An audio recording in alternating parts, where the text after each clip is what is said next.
Hello, आज हम लोग क्लास 8th के 7 जनवरी में पेपर 2 के सोल्यूशन को आज स्टडी करेंगे। ठीक है, और इसमें भी देखते हैं कि क्या पार्ट है। इसमें भी 3 सेक्शन आए थे, सेक्शन 1, 2 एंड 3। फर्स्ट सेक्शन में आपको क्या नज़र आ रहा है, +4 मार्क्स मिलेंगे। ठीक है, अगर आप सही करते हैं तो। और बाकी सारे सेक्शंस में क्या है, +1 मार्क्स। अच्छा, जो पहला सेक्शन है इसको आप अगर सही करते हैं और गलत करेंगे तो -1। बाकी किसी भी सेक्शन में नेगेटिव मार्किंग नहीं है। तो इसको ध्यान में रखते हुए हम लोग इस पेपर को सॉल्व करेंगे। ठीक है, तो चलिए स्टार्ट करते हैं। सेक्शन 1, सेक्शन 1 में क्वेश्चन नंबर 1 फिजिक्स पार्ट है। ठीक है, विच one of the following example of contact force, वो है जो किसी के टच में रहता है। क्या इलेक्ट्रिक फोर्स? नहीं। Gravitation force? नहीं। और मैग्नेटिक फोर्स? नहीं। तो टच वाला जो फोर्स होगा contact force is frictional force. ठीक है, question number 2, force of 20 Newton is applied on a nail whose area is cross section is 0.01 centimetre square. इस चीज़ को ध्यान में रखेंगे, सेंटीमीटर स्क्वायर। तो प्रेशर क्या होता है, pressure is equal to force upon area. अब एरिया को हमें किस में कन्वर्ट करना पड़ेगा, मीटर स्क्वायर में, 10⁻⁻⁴। तो इसको कन्वर्ट कर देंगे तो हमारा कितना प्रेशर आ जाएगा पास्कल में, 2 × 10⁻⁷। Option B is correct. बस एक ही चीज़ ध्यान में रखनी थी, सेंटीमीटर स्क्वायर को मीटर में कन्वर्ट करना था। Which one of the following frequency of sound waves can be heard by human? हम लोग कहाँ से कहाँ तक की आवाज़ सुन सकते हैं, 20 हर्ट्ज से 20,000 हर्ट्ज तक की। 100 हर्ट्ज भी सुन सकते हैं, 10,000 भी सुन सकते हैं, 1000 भी सुन सकते हैं, यानी कि all of the this. Question number 4, decibel scale reading normal breathing is closer to. ठीक है, तो ब्रीदिंग की जो हमारी साउंड होती है वो करीबन होती है सबसे कम 10 डेसिबल के अराउंड। ठीक, क्वेश्चन नंबर 5, इसमें क्या दिया गया है, कुछ आपको पेयर्स बनाने हैं। मोर देन 1 करेक्ट ऑप्शन भी इसमें हो सकते हैं। तो अगर हम लोग इसको देखेंगे, you try to fail the snatch a bat your friend to hold so tight that does not move at all. तो ये अगर कोई बल्ला अगर आप किसी से छीन रहे हैं और उससे नहीं छूट रहा है, तो इसका मतलब ये क्या क्या हो सकता है, ये एक बैलेंस फोर्स भी हो सकता है क्योंकि कंडीशन बैलेंस हो रही है, और ये कॉन्टैक्ट फोर्स भी है। ठीक है, तो ए का क्या होगा, ए का होगा आर और एस। ठीक, अगर हम लोग ये जाएँ, if you rub your plastic scale ruler on hair it pulls up small bits of paper. तो यानी कि ये नॉन कॉन्टैक्ट फोर्स है, क्योंकि आप स्केल से जब कागज़ को उठाते हैं तो ये नॉन कॉन्टैक्ट होते हैं, और अनबैलेंस फोर्स है, तभी ये उसकी तरफ अट्रैक्ट हो रहे हैं। ठीक है, तो इस तरह हमने इसके ऑप्शन देखे, ऑप्शन इज डी नज़र आ रहा है। ठीक है, now next question is question number, अगर हम लोग 7 को देखें, यहाँ एक कुछ स्टेटमेंट दिया है। If 2 identical hollow metals hemisphere are joint together to form a sphere, air is pumped out. ठीक है, तो यहाँ हम देखेंगे statement 1 is true but statement 2 is false. Second क्या है, इट में टेक 2 और more jeeves to separate the hemisphere. नहीं, ये पॉसिबल नहीं है। Question number 8, the sound needs a material medium to travel. ठीक है, statement 1 is true. The speed of sound is maximum in vacuum. ये तो गलत है, क्योंकि हम लोगों ने क्या देखा है, जितना सॉलिड मीडियम होता जाएगा उतनी ही स्पीड ऑफ साउंड इंक्रीज करती जाएगी। लाइट की बात नहीं कर रहा है या साउंड की बात कर रहा है। तो मेटल के अंदर जो होती है साउंड की स्पीड सबसे ज़्यादा होती है, फिर उसके बाद लिक्विड में, फिर उसके बाद गैस में। गैस में सबसे कम है 330 मीटर पर सेकेंड। ठीक है, लोहे में हम देख रहे थे काफ़ी ज़्यादा होती है, आप लोग बुक में देखा होगा। क्वेश्चन नंबर 9 केमिस्ट्री पार्ट है। Which of the followings are the properties associate with plastic. Reactive होती है, स्ट्रांग होती है, लाइट होती है, गुड कंडक्टर होती है, ड्यूरेबल होती है। ठीक है, नहीं नहीं, ये सारी चीज़ें तो नहीं हो सकती। Second, third and fifth. ठीक है, second, third and fifth. Conductor तो होती नहीं, ये इंसुलेटर होती है। ठीक है, रिएक्टिव नहीं होती क्योंकि इसके अंदर हम लोग एसिड भी भर के रख देते हैं, आप देखते होंगे प्लास्टिक की बोतलों में एसिड रखा रहता है। ठीक, प्लास्टिक के बोतलों में सामान रखा रहता है, अगर रिएक्ट करती तो हम उसमें सामान नहीं रखते। स्टील के डिब्बे या प्लास्टिक के डिब्बों में ही सब खाने पीने का सामान होता है, तो यानी कि ये रिएक्टिव नहीं होती। गुड कंडक्टर तारों के ऊपर प्लास्टिक लगा दिया जाता है जिससे करंट ना लगे, यानी कि गुड कंडक्टर भी नहीं है। ठीक है, नेक्स्ट हमारा एक कॉम्प्रीहेंशन है, कॉम्प्रीहेंशन बेस्ड क्वेश्चन है। क्वेश्चन नंबर 10 को हम क्या देखेंगे, based on the above passage which is the correct order of reactivity of the following metals. ठीक है, रिएक्टिविटी सबसे ज़्यादा होती है पोटेशियम में, फिर कैल्शियम में, फिर आयरन में और सिल्वर में। ठीक है, ये आप लोग ने मेटल के अंदर इसको स्टडी भी करा होगा।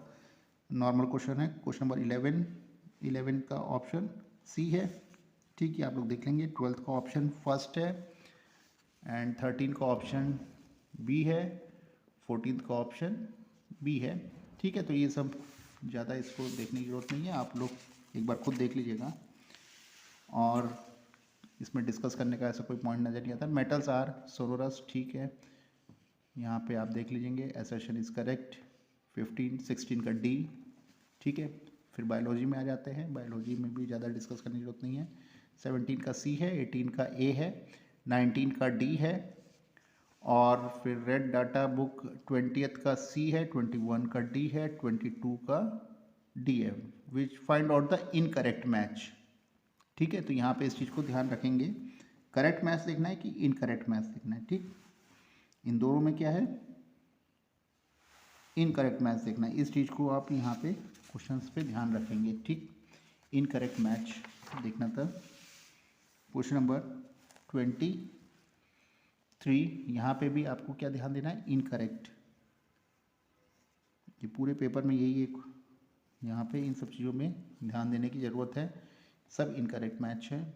Satpura national park is part of the Pachmarhi biosphere. ठीक है, ये प्रीवियस पेपर में भी आया था, इस बार फिर आ गया है। बीटी कॉटन, ये देख लीजिएगा, ये शायद इसको मैंने देखा नहीं है। 27 का डी है, 28 का बी है, 29 का सी है। ठीक, ज़्यादा कठिन क्वेश्चन तो नहीं है। क्वेश्चन 30 का बी है, 31 का सी है। ठीक है, इसको आप लोग देख रहे हैं और फिर नेक्स्ट क्वेश्चन पे आ जाते हैं। Energy flow diagram, 10% energy rule, ये आप लोगों ने ऑलरेडी पढ़ा हुआ है। तो यहाँ क्या दिया है, एक फूड वेब है। Suppose snake contain 50,000 kilo joule energy, तो ग्रास हॉपर लेवल क्या है, 5,000। ठीक है, सिंपल है, 10% एनर्जी रूल लग जा रहा है। The next part section 2, 30 minutes का टाइम है। सेक्शन 2 में हम देख रहे हैं lightning occurs due to electric discharge. इसको आप याद रखेंगे, बिजली तभी चमकती है जब इलेक्ट्रिक डिस्चार्ज होता है, positive negative. SI unit of pressure is pascal. ठीक है, प्रेशर पास्कल है। Force 2 newton is applied to the body mass 10 kg। Its acceleration simple है, F is equal to MSA। ठीक है, तो acceleration is equal to force upon mass, solve कर लिया, C option. Electroplating क्या होता है, इलेक्ट्रोप्लेटिंग एक केमिकल इफेक्ट ऑफ करंट है। ठीक है, यहाँ हम केमिकल के अंदर से एनोड और कैथोड से ही मेटल के ऊपर पॉलिश करते हैं। ठीक, in a circuit 10 volt battery is connected to a resistance 2 ampere. हमने एक सर्किट बना लिया है, एक रेसिस्टेंस लगा दिया, एक बैटरी है, 2 एम्पियर का करंट फ्लो हो रहा है। ओम्स लॉ से क्या होता है, V is equal to IR, तो R is equal to V upon I रख देंगे तो कितना रेसिस्टेंस निकल आया, 5 ओम। सिंपल था। Chemistry part B, non metal that not conduct electricity is, ऐसा कौन सा है जो इलेक्ट्रिसिटी कंडक्ट करता है कार्बन के अंदर, और नॉन मेटल होता है, कार्बन नॉन मेटल होता है और इलेक्ट्रिसिटी कंडक्ट भी करता है ग्रेफाइट के फॉर्म में। Which one of the following method we can protect iron from being corroded. ठीक है, तो रेड ऑक्साइड अगर हम उसके ऊपर चढ़ा देंगे, एक लाल रंग का आप देखते होंगे पेंट होता है लोहे की दरवाजों के ऊपर, तो उससे क्या होता है, ये कोरोड होने से बच जाता है। ठीक है, इसके ऊपर जंग नहीं लगेगी। Question number 40, which metal is used for making coins. ठीक है, तो सिक्के हम लोग जानते ही हैं बहुत पहले से ही, चांदी के सिक्के चलते थे। ठीक है, कैल्शियम और सोडियम के तो सिक्के नहीं देखे हम लोग ने, क्योंकि तो एयर से ही रिएक्ट कर जाएंगे, इसके सिक्के बन ही नहीं पाएंगे। ठीक है, सॉफ्ट मटेरियल है, सॉफ्ट मेटल्स हैं potassium sodium. 41, fuel that have been extracted from petroleum, तो केरोसिन होता है जिसको हम लोग एविएशन इंडस्ट्री में यूज़ करते हैं, मतलब प्लेन उड़ाने में, लेकिन ये एग्जैक्ट केरोसिन नहीं होता, केरोसिन का ही एक न्यू वर्जन होता है। Question number 42, copper can be replace from copper sulphate which of the following metal, तो ये क्या होगा, ये तीनों ही स्ट्रॉन्ग मेटल्स हैं कॉपर से, तो तीनों के तीनों ही इसको रिप्लेस कर देंगी, यानी कि all of these. Question number 43 में देखेंगे तो 43 का क्या है, which of the following statement is not true about the paddy, it can be grown in the winter season. ठीक, 44 का डी है, 45 का बी है, 46 में शायद मैंने आंसर नहीं दिया होगा, इसमें क्या है, which of the following shown by the broadcasting method. मेज़ और शुगर केन जो होता है वो इंटरक्रॉपिंग होती है, ठीक है, तो मेरे ख्याल से शायद नन ऑफ दिस होना चाहिए इसके अंदर ब्रॉडकास्टिंग मेथड, तो क्योंकि इसमें फैला तो सकते नहीं, शुगर केन तो टुकड़े होते हैं जो बिछाए जाते हैं, बीज तो होते नहीं हैं। Green colour of the leaves is due to the presence of chlorophyll, ठीक है। फिजिक्स में आ जाते हैं, क्वेश्चन नंबर 48 में आ जा रहे हैं। A force of 1 newton of a body of mass 10 kg, body covers 100 centimetre in 4 second, 100 centimetre, metre नहीं है ये, ध्यान रखिएगा, 4 सेकेंड में moving along the straight line, find the initial velocity. F is equal to M से हम लोग जानते हैं, तो एक्सलेशन निकालेंगे, एक्सलेशन इज 0.1 मीटर पर सेकेंड स्क्वायर आ गया, ठीक है। अब हमने इक्वेशन ऑफ मोशन के सेकेंड फार्मूले से क्या देखते हैं, S is equal to u t plus half a t square से डिस्टेंस हमने कितनी ट्रेवल करी थी, 100 सेंटीमीटर या 1 मीटर, ठीक है। इनिशियल वेलोसिटी हमारी u है और टाइम हमें कितना लगा है, 4 सेकेंड, ठीक है। एक्सलेशन था 0.1 और t कितना था, t इज 4 सेकेंड था, तो 4 स्क्वायर हो गया। इसको हमने सॉल्व कर लिया, हमको u मिल गया 0.05 मीटर पर सेकेंड। इसको हमने सेंटीमीटर में जब कन्वर्ट करा तो आ गया 5 सेंटीमीटर पर second. Two resistors of the resistance 10 ohm and 200 ohm are connected in electrical source, these resistance will have, ठीक है। तो जब दो रेसिस्टेंस अगर सीरीज में लगे होंगे तो इनमें सेम करंट फ्लो करेगा, क्योंकि we know that current in series should be same, एक ही करंट डिवाइड तो हो ही नहीं रहा है, तो एक ही सीधा सीधा चला रहा है, तो यानी सब में करंट सेम होगा। ऑप्शन बी करेक्ट होगा। 50 में क्या है, 50 में हम लोग को एक ऑब्जेक्ट है जिसका वेट 10 न्यूटन है एयर में, और पानी के अंदर उसका वेट कम हो गया। जैसे हम लोग पानी के अंदर जाएंगे तो अपने आप को हल्का फील करेंगे, क्यों, क्योंकि हमारे ऊपर एक ऊपर की तरफ बॉइंट फोर्स लगने लगता है, यानी कि जो पानी का वेट है प्लस बॉइंट फोर्स अगर हम ऐड कर दें तो हमारा टोटल ऑब्जेक्ट वेट आ जाएगा। तो हमने क्या करा, बॉइंट फोर्स ऊपर की तरफ लगता है, वेट हमारा नीचे की तरफ, यानी दोनों को एक दूसरे को क्या करते हैं, सबट्रैक्ट करते हैं। तो बॉइंट फोर्स इस तरह कितना आ गया, 1.7 न्यूटन, ठीक है।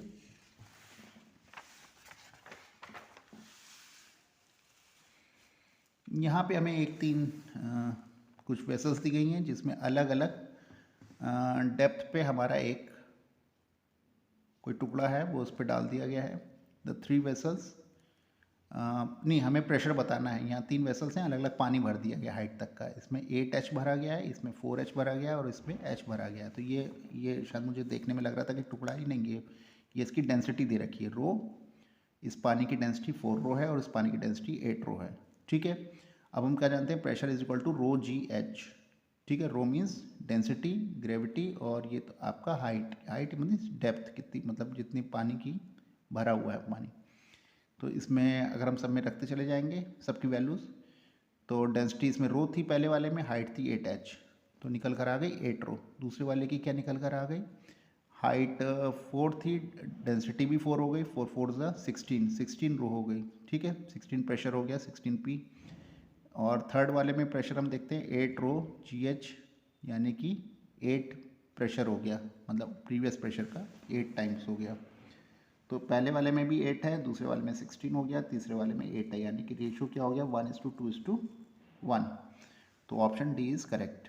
अब यहाँ पे हम लोग को क्या नज़र आ रहा है, एक ब्लॉक है जो 30 न्यूटन का फोर्स लगा रहा है और एक 10 न्यूटन का फोर्स लगा रहा है, फ्रिक्शनलेस ज़मीन पे है, यानी कि एक्स एक्सिस के ही हमें सारे फोर्स देखने हैं, हमें वाई एक्सिस वाले फोर्स को नहीं देखना है, ठीक है, यानी कि वेट को नहीं देखना है।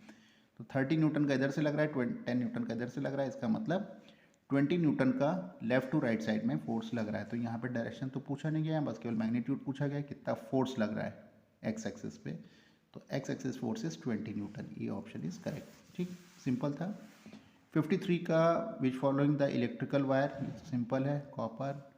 Third place of metal, copper plus tin is bronze होता है, ब्रॉन्ज मेटल्स बनाए जाते हैं। 55 का A litmus turn red, sulphur dioxide water के साथ मिलती है तो सल्फ्यूरस एसिड बनाती है ना। तो यहाँ पे ध्यान रखेंगे कि सल्फ्यूरस एसिड जो होता है वो एसिडिक नेचर ही है, तो लिटमस को क्या करेगा, ब्लू लिटमस को रेड में कन्वर्ट कर देगा।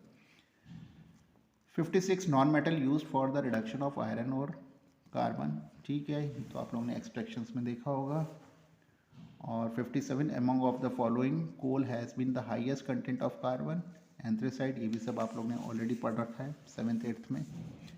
और 58 में अगर हम लोग देखेंगे, which of the following organism help antibiotics, ठीक है, which of the production is respiration, ठीक, which of the following microorganism, ठीक, 51 60 62, ठीक है, आपने ये सब देख लेंगे, इसमें कोई ऐसा कुछ नहीं है। सेक्शन 3 में आ जाते हैं। सेक्शन 3 हमारा मैथमेटिकल पार्ट होगा।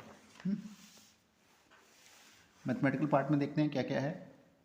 n की power 4 minus 10n cube plus 3 16n square. अगर हम n की वैल्यू 1 पुट कर दें तो क्या होगा, तो n की वैल्यू हमने 1 पुट कर दी, 1 की पावर 4 तो 1 ही होती है, 1 की पावर 3 भी 1 होगी, बस हमने सारी वैल्यूज़ पुट कर दी, इसको सिंपली सॉल्व कर दिया, अब कितना आ गया, 2 आ रहा है, ठीक।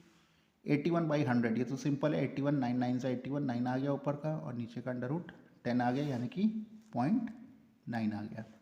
द वैल्यू ऑफ 0.4 बार, ठीक है, तो बार का मतलब होता है यही नंबर बार बार रिपीट होता रहेगा, यानी कि 65 का A. Which one of the following is the rational number, तो √2 का अगर हम स्क्वायर करेंगे तो अंडर रूट 2 हट जाएगा, तो बचेगा केवल 2, तो ये हमारा एक रैशनल नंबर होगा। 67 का ए है रैशनल नंबर्स में। 68 को अगर हम देखेंगे तो इन तीनों को हमें क्या करना पड़ेगा, सॉल्व करना पड़ेगा, मतलब ब्रैकेट्स को ओपन करके हम सॉल्व करेंगे। तो ब्रैकेट्स को ओपन करेंगे तो a माइनस बी का होल स्क्वायर सॉल्व करेंगे, तो a माइनस बी का whole square a square plus b square minus 2ab, ठीक है, इस प्रॉपर्टी से इसको सॉल्व करके हमें वैल्यू आ जाएगी 4x square plus y square minus 4xy, ठीक है, दूसरे से भी यही आ रही है और डी फोर्थ में भी यही आ रही है। 1 2 4th में तो सेम आ रही है, लेकिन ये थर्ड वाली वैल्यू कुछ अलग आ रही है, तो option D is correct. x की पावर 5 में बेस क्या है, तो जो नंबर नीचे लिखा गया है वो होता है बेस, जो उसकी पावर होती है वो उसमें पावर उसको बोलते हैं, ठीक है, तो x हमारा बेस हो गया। 2t³ की पावर 4 क्या होता है, 4096, और इसी तरह c में भी देखेंगे 4096, यानी कि 70 का ऑप्शन सी होगा।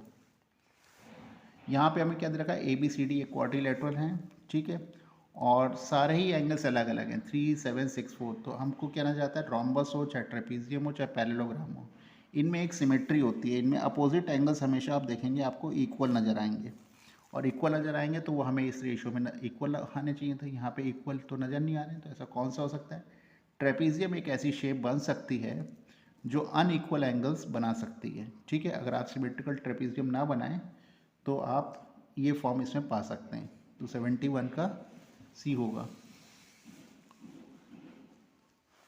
72 सिंपल है, ये एंगल हमें 48 दिया गया है, ये 42 दिया गया है, ठीक है, तो ये 90 माइनस 48 42, और ये बराबर होंगे, रेक्टेंगल में हर एक एंगल 90 डिग्री का होता है, सिंपल है। 73 में देखेंगे 64 को हम क्या लिख सकते हैं, 4 × 4 × 4, और 1000 को क्या लिख सकते हैं, 10 × 10 × 10, पावर 3 और 1/3 पावर एक दूसरे को कैंसिल आउट कर देंगे, 4/10 इज 0.4 हो जाएगा। 74 हो जाएगा, √36 माइनस 4, 36 होता है 6, √4 होता है 2, 6 माइनस 2 इज 4। 75 में देखेंगे the digit of unit place is इतना, ठीक है, तो इसका क्यूब रूट हम निकाल देंगे, क्यूब रूट निकालेंगे 28, तो आ गया 8, cube root the number of divided 5 digit is this, तो ये हम क्या देख सकते हैं, 125 से देख सकते हैं, तो आंसर हो गया हमारा 125 का क्यूब। 77 ये भी एक सिंपल है, यहाँ पे भी हमने इसमें क्या कराया था, स्मॉलेस्ट हमें पता करना है, तो सबको हम क्या लिख सकते हैं, √64 को हम लिख सकते हैं 8, √16 को लिख सकते हैं 4, ठीक है, और सब में हमने एक ऑर्डर में लिख लिया सबको, तो सबसे छोटा नंबर हमें कौन सा नजर आया, 2 + √5, ठीक है, तो ये सबसे छोटा है। 78 में अगर हम देखेंगे तो हमने क्या करा, फर्स्ट टर्म को रैशनलाइज करा, तो फर्स्ट टर्म को जब हम रैशनलाइज करेंगे तो रैशनलाइज करने के बाद हम क्या देख रहे हैं, न्यूमरेटर में √9 + √8 आ जाता है और डिनोमिनेटर में 1 आ जाएगा, इसी तरह हम सबको करते आएंगे, सबका डिनोमिनेटर 1 हो जाएगा, बस केवल न्यूमरेटर बचेगा, तो सबके हमने न्यूमरेटर लिख लिए, न्यूमरेटर लिखने के बाद सब ब्रैकेट ओपन कर दिए, हम क्या देख रहे हैं, सारे टर्म्स कैंसिल हो जाएंगे, केवल फर्स्ट और लास्ट टर्म रह जाएगा, ठीक है, first term is √9, last term is √4, √9 होता है 3, √4 होता है 2, 3 + 2 = 5। 79 देखेंगे, 79 ईजी है। इस पूरे टर्म को हम क्या मान लें, x। तो अंदर ये जो है ये भी इन्फाइनाइट तक जा रहा है, इसको भी हम x मान सकते हैं, यानी कि x = √1/2x। फिर से दोनों तरफ हमने क्यूब रूट ले लिया, x³ = x/2। ठीक है, तो x से x कैंसिल कर दिया, x² = 1/2, तो x की वैल्यू 1/√2।